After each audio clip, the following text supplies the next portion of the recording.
देखिए बुआ, हम लोग पिछले क्लास में पढ़े थे रासायनिक अभिक्रियाओं का विभिन्न प्रकार, यानी डिफरेंट टाइप के केमिकल रिएक्शन, जिसमें आपको 9 प्रकार के मैंने क्या किया था, रासायनिक अभिक्रिया को बताए थे। लेकिन आज हम उसका लास्ट एक पढ़े थे, वो रिएक्शन था ऑक्सीकरण अवकरण अभिक्रिया, यानी बोले तो ऑक्सीडेशन एंड रिडक्शन रिएक्शन, जिसको बुआ दोनों के सम्मिलित रूप को क्या बोलते हैं हम लोग, रेडॉक्स अभिक्रिया कहते हैं। क्या कहते हैं, रेडॉक्स अभिक्रिया, यानी ऑक्सीकरण अवकरण अभिक्रिया बताए थे। 9 नंबर रिएक्शन था। अब उसी में हम लोगों को पढ़ना है ऑक्सीकरण अवकरण अभिक्रिया के प्रभाव, यानी जो ऑक्सीकरण अवकरण अभिक्रिया है, इनके प्रभाव को हम लोगों को क्या करना है, पढ़ना है। तो जिसमें 1 नंबर है बुआ, भोजन का पचना। याद रखिएगा, भोजन का पचना पूछेगा किस प्रकार की अभिक्रिया है, तो क्या बोलेंगे, ऑक्सीकरण अवकरण अभिक्रिया। क्या है बुआ, ऑक्सीकरण अवकरण अभिक्रिया है। ठीक है, तो देखिए भोजन के पचने यानी फूड डाइजेशन में क्या होता है, डाइजेशन ऑफ फूड जिसको बोलते हैं। देखिए तो बुआ, हमारे भोजन में चावल, आलू, ब्रेड इत्यादि का हम लोग यूज करते हैं ना। चावल का यूज करते हैं, ब्रेड का और आलू, इन सब में क्या पाया जाता है, कार्बोहाइड्रेट पाया जाता है। क्या पाया जाता है बुआ, कार्बोहाइड्रेट रहता है। और इसमें देखो क्या होता है, पाचन क्रिया के क्रम में, यानी जिस समय फूड का डाइजेशन होता है, पाचन क्रिया के क्रम में यह स्टार्च अपघटित होकर, यानी जो हम लोग भोजन करते हैं, जो कार्बोहाइड्रेट होता है, यह अपघटित होकर ग्लूकोज का निर्माण करता है। याद पूछेगा, कार्बोहाइड्रेट अपघटित होकर, यानी स्टार्च जो है अपघटित होकर किसका निर्माण करता है, तो ग्लूकोज का निर्माण करता है। ग्लूकोज का यदि आपसे सूत्र पूछा जाए तो क्या होगा, C6H12O6, याद रखिएगा। तो यह जो ग्लूकोज बनता है, जो हमारे शरीर की कोशिकाओं में उपस्थित ऑक्सीजन से ऑक्सीकृत होकर, यानी जब हम भोजन ग्रहण करते हैं, तो भोजन ग्रहण करते हैं जो आलू, किसमें क्या है, आलू, चावल, ब्रेड इत्यादि का जो यूज करते हैं, इसमें क्या पाया जाता है, कार्बोहाइड्रेट। और यह कार्बोहाइड्रेट अपघटित होकर किसका निर्माण करते हैं, ग्लूकोज का बनाते हैं। और यह ग्लूकोज हमारे कोशिकाओं में उपस्थित ऑक्सीजन द्वारा ऑक्सीकृत होकर कार्बन डाइऑक्साइड और ऊर्जा का निर्माण करता है। किसके निर्माण करते हैं बुआ, ऊर्जा का। और CO2 जो है, जो कार्बन डाइऑक्साइड जो होता है, वह जो हम लोग सांस छोड़ते हैं, तो छोड़ने के क्रम में शरीर से बाहर निकल जाता है। जबकि जो यह ऊर्जा होता है, ऊर्जा शरीर में, और जो ऊर्जा होता है, ऊर्जा शरीर के ताप को क्या करता है, बनाए रखता है। ताप का ऊर्जा से शरीर का ताप कायम रहता है, लिखा गया। यानी बुआ, ऊर्जा जो है हमारे शरीर के टेम्परेचर को, यानी जो हमारे शरीर का जो टेम्परेचर होता है, वह क्या करता है, बनाए रखता है, और जिससे हमें एनर्जी, हमें ताकत मिलती है। तो देखो क्या है, यह जो ग्लूकोज है बुआ, यह ऑक्सीजन से रिएक्ट कर लेता है। किससे रिएक्ट कर लेता है, ऑक्सीजन से। और यह ऑक्सीजन से प्रतिक्रिया करके कार्बन डाइऑक्साइड और ऊर्जा का निर्माण करता है। 6O2 ऑक्सीजन के 6 अणु से प्रतिक्रिया करता है। क्या करता है, ऑक्सीजन के 6 अणु से प्रतिक्रिया कर carbon dioxide CO2 plus H2O बनाता है, और साथ में ऊर्जा का निर्माण करता है। किसका निर्माण करता है, ऊर्जा का निर्माण करता है। यहाँ पे बुआ, जल के भी कितने अणु होते हैं, 6 अणु होते हैं। ठीक है, तो अगर यहाँ पे पूछा जाए आपसे भोजन का पचना को अगर बोलेगा लिखने के लिए एग्जाम में, कह दे, देखो अगर क्वेश्चन कह देगा आपसे कि दैनिक जीवन में ऑक्सीकरण अभिक्रिया के प्रभाव को लिखिए, तो आपको हम 4 गो बताएंगे प्रभाव। कितने प्रभाव, 4। एक है भोजन का पचना, दूसरा है भोजन का दुर्गंधित होना, और तीसरा बुआ आपका दिया है संक्षारण और दहन की क्रिया। 4 है, जिसमें 2 अभी मैं आपको बता रहा हूँ, 2 इसके बाद बताऊंगा। ठीक, तो देखिए यहाँ पे क्या है बुआ, कि जो ग्लूकोज है, इसको बोलते हैं ग्लूकोज, याद रखिएगा, ग्लूकोज। और यह ग्लूकोज क्या है, ऑक्सीजन द्वारा अपघटित होकर कार्बन डाइऑक्साइड H2O यानी जल और ऊर्जा का निर्माण करता है। और यह ऊर्जा हमारे शरीर में ताप को कायम रखता है, और जिससे हमें एनर्जी, यानी हमें ताकत प्राप्त होता है। बस में यानी कार्य करने की क्षमता जो हमें आती है, इस ऊर्जा के कारण आता है। ठीक है, अगर बुआ भोजन के पचने का जो रिएक्शन है, वो तो ये हो गया क्या, ग्लूकोज। बात तो समझ गए होइएगा। एक बात और इसको आप समझने का प्रयास करो। देखो इसमें हम लिखे क्या है कि हमारे भोजन यानी भोजन में जो क्या है, चावल, आलू, ब्रेड इत्यादि का जो हम लोग यूज करते हैं, इसमें मुख्यतः क्या पाया जाता है, कार्बोहाइड्रेट पाए जाते हैं। और ये कार्बोहाइड्रेट क्या होते हैं, अपघटित होकर किसका निर्माण करते हैं बाबू, ग्लूकोज का। याद रखना, ग्लूकोज का। और ग्लूकोज का सूत्र C6H12O6 होता है। ग्लूकोज का निर्माण करते हैं और यह ग्लूकोज हमारे कोशिकाओं में उपस्थित ऑक्सीजन द्वारा, जितने भी हमारे सेल हैं, टिश्यू जो है, सॉरी सेल बोले तो कोशिका, टिश्यू बोले तो ऊतक, तो देखो जो हमारे शरीर में जितने भी सेल है उस सेल में क्या होता है, ऑक्सीजन उपलब्ध रहता है। क्या वो श्वसन क्रिया के द्वारा ऑक्सीजन हमारे ब्लड के माध्यम से क्या जाता है, सेल तक पहुंचते हैं और वह क्या करता है, ऑक्सीजन द्वारा अपघट और ऑक्सीजन के साथ वो अपघटित है उसके साथ रिएक्ट कर लेता है और अभिक्रिया कर लेता है। कौन? ग्लूकोज जो हमारे कार्बोहाइड्रेट जो ग्लूकोज के रूप में परिवर्तित होता है वह ऑक्सीजन से अभिक्रिया कर लेता है बुआ, और वह ऑक्सीजन से प्रतिक्रिया कर CO2 बोले तो कार्बन डाइऑक्साइड साथ में जल और ऊर्जा का निर्माण करता है। इसी चीज को आप पूरे को नोट कर लीजिएगा, ये रिएक्शन दे दीजिएगा, आपका पूरा नंबर मिल जाएगा। ठीक, उसके बाद अगर 2 नंबर अगर देखा जाए तो 2 नंबर आपका क्वेश्चन है, क्या है, भोजन का दुर्गंधित होना। तो देखिए भोजन का दुर्गंधित होना समझिएगा, इसमें वो लिखे हैं, हम जानते हैं कि ताजे भोजन के गंध एवं स्वाद प्रिय होते हैं। देखो जो खाना जो अगर बना तुरंत क्या होता है, उसका कितना अच्छा हम लोगों को स्मेल मिलता है, लेकिन जब इसे कुछ समय तक छोड़ दिया जाता है वायु में तो धीरे धीरे देखिएगा इसमें से दुर्गंध आने लगती है, जिसे हम लोग क्या दुर्गंध आने लगता है, जिसे बासी भोजन हम लोग, तो जैसे कि रात को जो खाना बना और सुबह में देखिएगा तो क्या होता है, उससे थोड़ा गंध आने लगते हैं, तो उसे हम लोग क्या कहते हैं, बासी भोजन करते हैं। इसका कारण यह है कि जब हम इसको वायु में काफी समय तक खुला छोड़ देते हैं तो क्या हो जाता है, इसमें उपस्थित वसा, फैट एवं तेल, जो तेल जो और वसा जो होते हैं इसमें, वह काफी समय के पश्चात वायु के ऑक्सीजन द्वारा, किसके द्वारा, ऑक्सीजन द्वारा क्या हो जाते हैं, ऑक्सीकृत हो जाते हैं। क्या हो जाते हैं बुआ, ऑक्सीकृत हो जाते हैं, जिससे इनके गंध एवं स्वाद अप्रिय हो जाते हैं। क्या हो जाते हैं बुआ, इनके गंध एवं जो स्वाद होते हैं वो अप्रिय, बेकार का लगने लगे, यानी इसका टेस्ट खराब हो जाते हैं। किससे, वायु में खुला छोड़ देने से।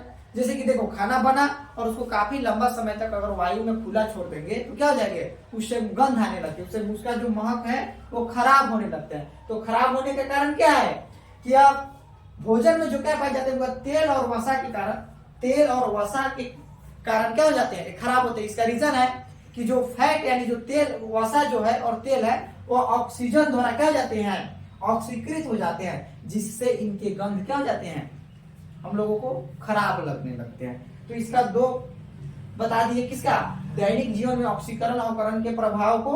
देखिए अगर अब क्वेश्चन पूछ देगा भोजन का दुर्गंधित होने से बचने के क्या क्या उपाय है, क्वेश्चन इसमें दे रहा है आपके बुक में, भोजन के दुर्गंधित या दूषित होने से रोकने के उपाय।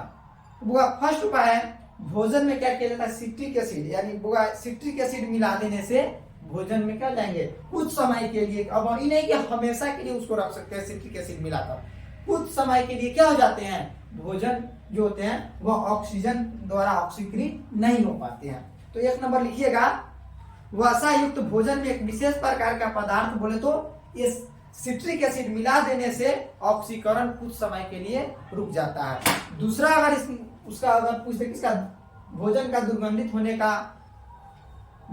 होने से रोकने का कारण, 2 नंबर कारण, दूसरा क्या लिखेंगे, घरों में भोजन को रेफ्रिजरेटर यानी फ्रिज में बंद करके रख देंगे। देखो फ्रिज में क्या होता है कि बाहर का वायु अंदर प्रवेश नहीं करता है, जिसके कारण भोजन हमारा दुर्गंधित होने से बच जाता है और उसको 24 घंटा तक लगभग आप क्या कर सकते हैं, सुरक्षित रख सकते हैं। और तीसरा क्या है, भोजन को वायु रुद्ध बर्तनों में रखकर ऑक्सीकरण को कम किया जा सकता है। वायु रुद्ध बोलते हैं जिसमें हवा प्रवेश न करे, उस तरह के बर्तन में आप बंद कर देंगे फिर भी भोजन दुर्गंधित नहीं होगा। बस समझ रहे हो।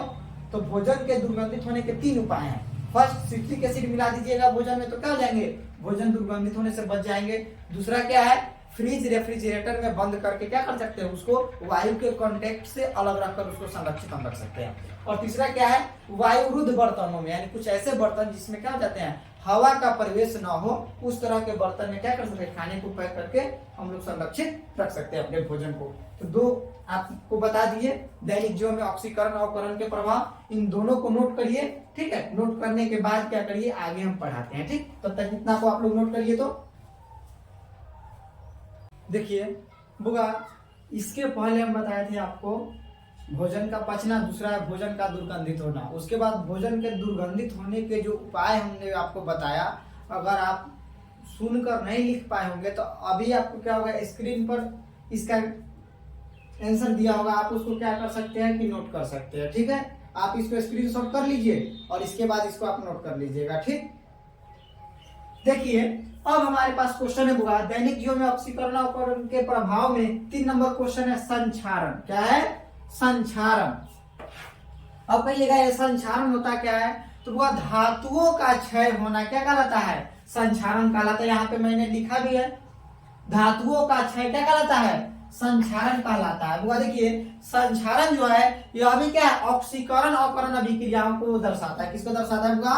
ऑक्सीकरण अवकरण अभिक्रियाओं में। जैसे धातु जो होते हैं वह ऑक्सीजन द्वारा, देखो वायु में तो ऑक्सीजन जलवाष्प इत्यादि पाए जाते हैं, तो उन सबके द्वारा क्या हो जाते हैं? वो ऑक्सीकृत हो जाते हैं, जिसके कारण वह नष्ट होने लगते हैं। तो वही धातुओं का नष्ट क्या कहलाता है? संक्षारण कहलाता है। तो वही बोल सकते हैं धातुओं का क्षय होना क्या कहलाता है? संक्षारण करता है, संक्षारण कहलाता है। प्रकार चेंज करके लिखेंगे संक्षारण क्या है? ऑक्सीकरण अवकरण अभिक्रिया को दर्शाता है, या ऑक्सीकरण अवकरण अभिक्रिया के कारण संक्षारण की क्रिया होती है।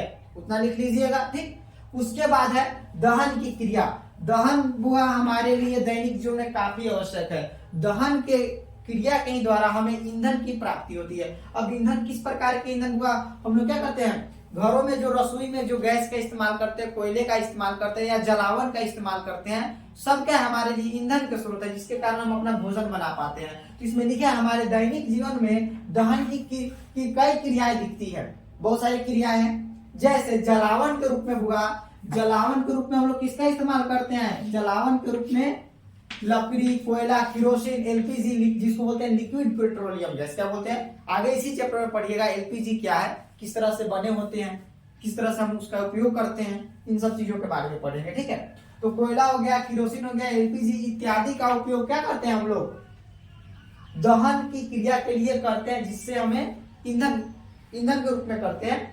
और इन सभी पदार्थों को जलने में, यानी जितने भी पदार्थ को जलाया जाए वहां ऑक्सीजन होना आवश्यक है। बुआ बिना ऑक्सीजन के किसी पदार्थ को हम लोग क्या कर सकते हैं? नहीं जला सकते हैं। इसीलिए ऑक्सीजन को दहन का पोषक पदार्थ कहते हैं। आगे पढ़िएगा दहन क्या है, दहन के पोषक पदार्थ क्या है, इनके बारे में हम लोग पढ़ेंगे। ठीक, तो देखिए आपसे पूछा जाएगा बुआ दहन की क्रिया, तो क्या लिखोगे? हमारे दैनिक जीवन में दहन की कई क्रियाएं हैं। जैसे जलावन के रूप में लकड़ी, कोयला, एलपीजी, पेट्रोलियम इत्यादि का उपयोग करते हैं। इन सभी पदार्थों को जलाने के लिए, यानी जलने में ऑक्सीकरण अवकरण अभिक्रियाएं होती है। किस प्रकार की अभिक्रियाएं होती है बुआ? ऑक्सीकरण अवकरण अभिक्रियाएं होती है। इतना को आप क्या करोगे? नोट करोगे। एक बार ध्यान से सुनिएगा और इसी चीज को नोट कर लेना। संक्षारण में क्या लिखना है बाबू? धातुओं का क्षय संक्षारण कहलाता है।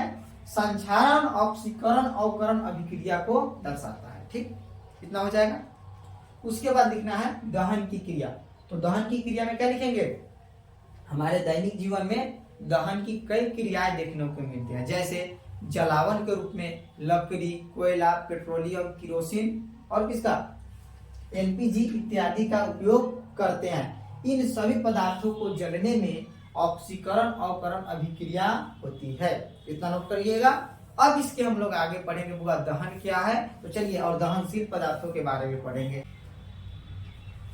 देखिए बुआ अब जो क्वेश्चन है आपका दहन क्या है। अगर आपसे पूछ दिया जाए कि दहन किसे कहते हैं, एग्जाम में क्वेश्चन भी पूछे जाते हैं दहन किसे कहते हैं, तो बोलेंगे किसी पदार्थ को ऑक्सीजन में जलाने पर, यानी ऑक्सीजन की उपस्थिति में जलाने पर यदि वह उष्मा एवं प्रकाश को उत्पन्न करता हो। किसको उत्पन्न करता होगा? उष्मा एवं प्रकाश को उत्पन्न करता हो। याद रखिएगा मेन चीज यही है, उष्मा एवं प्रकाश को उत्पन्न करता होगा, उसे हम लोग क्या कहेंगे? दहन कहेंगे। जैसे हुआ यदि हम कार्बन, कोयला का तो आप लोग जानते होइएगा कोयला को, तो वही कार्बन को यदि हम जलाते हैं, किसको?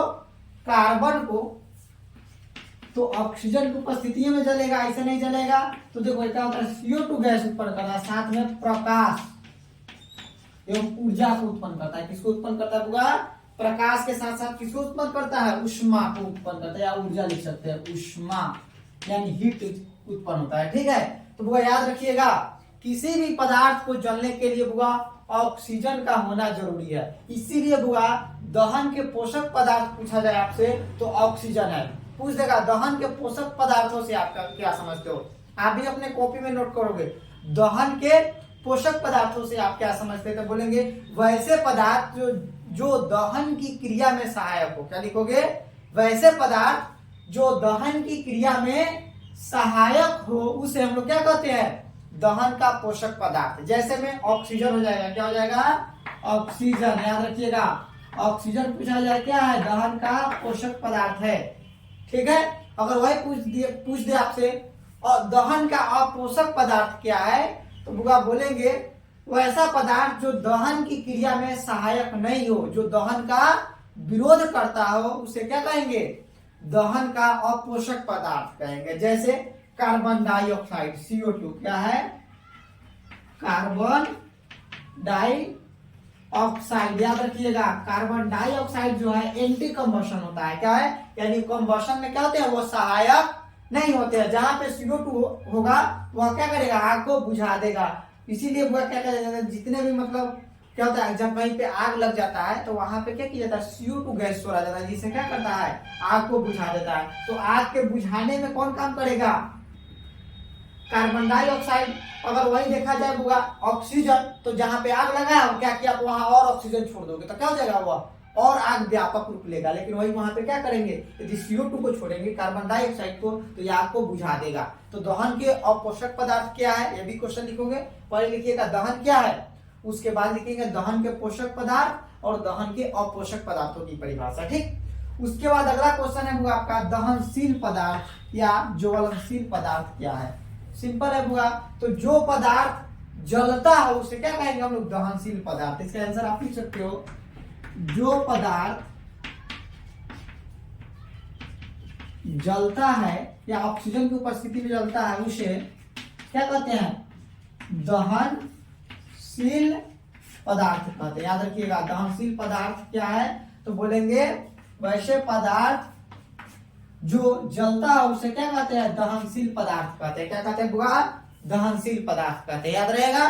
तो पूछा जाए आपसे बुआ दहनशील पदार्थ क्या है, तो बोलेंगे वैसे पदार्थ जो जलता हो उसे क्या कहते हैं, दहनशील पदार्थ। जैसे एग्जांपल में अगर हो जाएगा तो आप लिख सकते हैं कोयला, और क्या हो जाएगा, लकड़ी, कागज, पेट्रोलियम, किरोसिन, LPG इत्यादि। यह सब क्या है, दहनशील पदार्थ है बुआ। दहनशील पदार्थ कहा जाए तो क्या लिखोगे, जो पदार्थ जलता है उसे हम लोग क्या कहते हैं बुआ, दहनशील पदार्थ कहते हैं। ठीक है, उसके बाद है अदहनशील पदार्थ। क्या है बुआ, अदहनशील पदार्थ। जो पदार्थ नहीं जलता है उसे हम क्या कहेंगे, अदहनशील पदार्थ कहेंगे। अगर आपसे क्वेश्चन पूछ दे बोर्ड में क्या अदहनशील पदार्थ क्या है, तो बोलेंगे कुछ ऐसे पदार्थ हैं जो नहीं जलते हैं, कुछ ऐसे पदार्थ जो नहीं जलते हो उसे, नहीं जलते हैं या जलता है, बात वही है, नहीं जलता है उसे क्या कहते हैं, अदहनशील पदार्थ कहते हैं। अदहनशील पदार्थ कहते हैं। याद रहेगा, अदहनशील पदार्थ कहते हैं। याद रखिएगा आपका। अगर आपसे पूछा जाए कि अदहनशील पदार्थ क्या है, तो जो पदार्थ नहीं जलता है उसे क्या कहते हैं, अदहनशील पदार्थ। एग्जाम्पल अगर आपको बोला जाएगा, एग्जाम्पल में इसके पे क्या नोट करोगे, ईंट, पत्थर, बालू, गिट्टी इत्यादि हो जाएगा ना। यानी जो पदार्थ बुआ नहीं जलेंगे उसे हम लोग क्या कहेंगे, अदहनशील पदार्थ, और जो पदार्थ जलेंगे उसे दहनशील पदार्थ कहेंगे। ठीक है, उसके बाद क्वेश्चन है आपका बुआ ज्वलन, दहन के पोषक पदार्थ किसे कहते हैं। क्या क्वेश्चन है बुआ, दहन के पोषक पदार्थ। क्या इसका परिभाषा हम आपको बताए थे, अभी जस्ट तो बताए थे ना, बोलो क्या होगा, वैसे पदार्थ जो दहन की क्रिया में सहायक हो। क्या हो, दहन की क्रिया में सहायक होगा उसे हम लोग क्या कहते हैं, दहनशील पदार्थ। और जो दहन की क्रिया में सहायक नहीं हो उसे अदहनशील पदार्थ कहते हैं। एग्जाम्पल में दहन का पोषक पदार्थ बोला जाए तो उसे क्या कहेंगे, दहन का पोषक पदार्थ ऑक्सीजन, और दहन का जो पोषक पदार्थ है अपोषक पदार्थ की बात की जाए तो दहन का अपोषक पदार्थ क्या हो जाएगा, कार्बन डाइऑक्साइड। याद रखिएगा, दहन का पोषक पदार्थ ऑक्सीजन, और कार्बन डाइऑक्साइड क्या है, दहन के अपोषक पदार्थ। इतना हो जाएगा। तो चलिए आज इतना ही, फिर आपको क्या करेंगे नेक्स्ट आपको वीडियो में, नेक्स्ट क्लास में आपको क्या करेंगे इसके आगे मैं बताऊंगा। ठीक है, तब तक के लिए इतना ही। वो क्या करिए, अपने अगर वीडियो पूरा अच्छे से देखे होइएगा तो समझ में तो जरूर आ गया होगा। वीडियो को क्या कर लीजिए, लाइक कर लीजिए, और अपने दोस्तों में भी क्या करें, इसको शेयर जरूर करिए, ताकि आप पढ़ रहे साथ में आपके दोस्तों का भी पढ़ाई हो सके।